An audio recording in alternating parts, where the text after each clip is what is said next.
Welcome back to part 2 of Wesley Chappell's Rock and Roller Auto Show.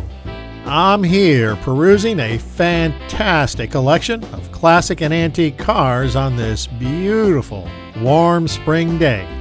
You're more than welcome to join me as I take in the sights. This is a 1948 Hudson with a 425 cubic inch Cadillac engine stuffed under the hood, which is definitely an upgrade over factory equipment. The show has this labeled as a 1948 Hudson Hornet, which I found puzzling. You see, the Hornet wasn't introduced until 1951.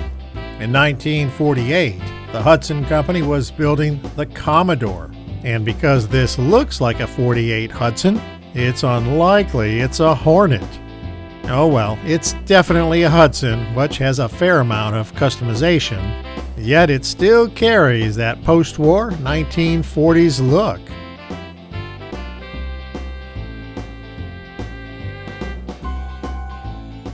Check out the radio antenna, nicely fared into the center windshield pillar.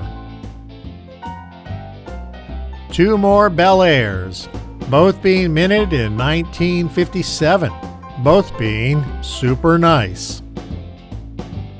A great looking bright yellow Mustang.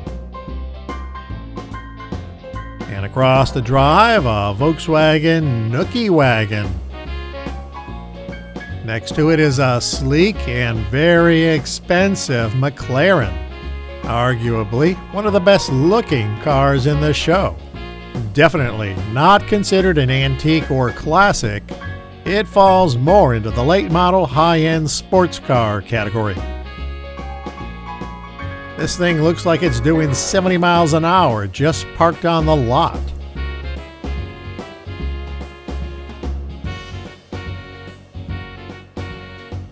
Returning back to Earth after looking at that McClaren, I find this 1966 Pontiac GTO, one of GM's classic muscle cars from the 1960s.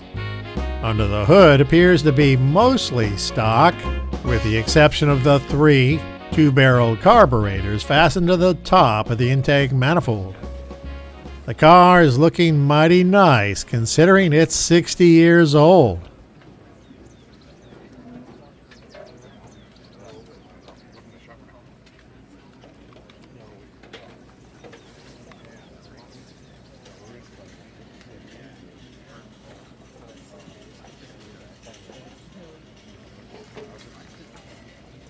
How many of you young whippersnappers have seen one of these little triangular windows?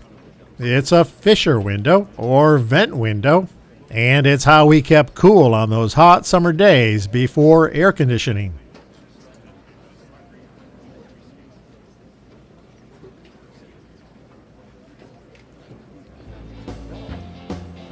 This little beauty is one of America's favorite sports cars, the Chevrolet Corvette.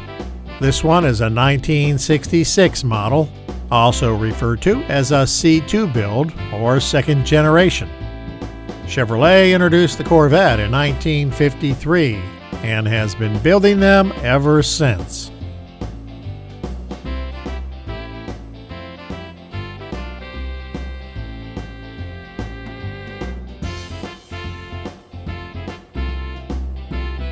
Next door is its much younger brethren, a C7 Corvette, produced from 2014 to 2018.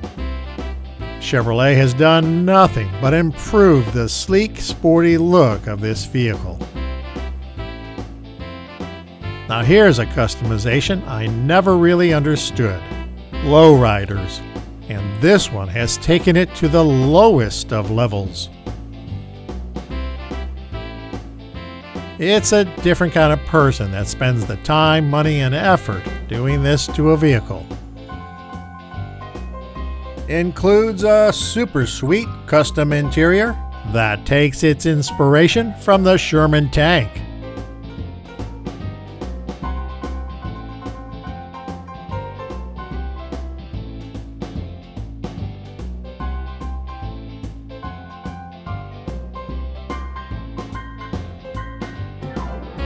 Here's a car I didn't initially recognize. The sign says it's a 1961 Dodge Dart. Apparently, the Dodge design team didn't get the memo about the arrival of the 1960s. This looks more like something from the 1950s and seems outdated compared to the styles of the 1960s.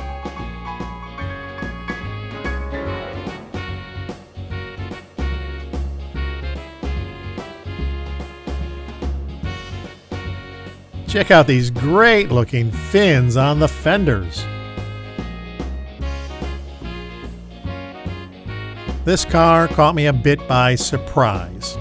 It's just a pleasant looking, straightforward, good, solid car. I wasn't even sure what it was at first. This is a 1965 Plymouth Belvedere. I like the way this car looks. Maybe because it's a ragtop, I'm really not sure. Check out the custom gas pedal. Take a look down on the floorboard toward the left. There's a little foot pedal down there.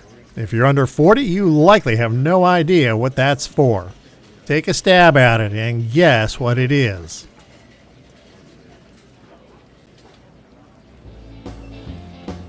'71 Chevrolet Chevelle SS with some nice custom wheels.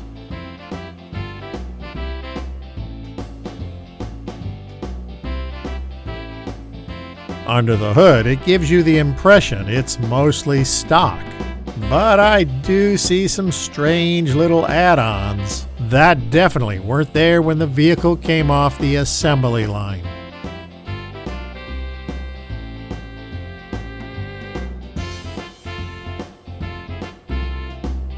That's going to wrap up today's visit to Wesley Chapel's Rock and Roller Auto Show. That was a nice lineup of old vehicles, some of which brought back some absolute great memories. I want to thank you for tagging along. Remember, life is a journey. Enjoy the ride, and thanks for watching.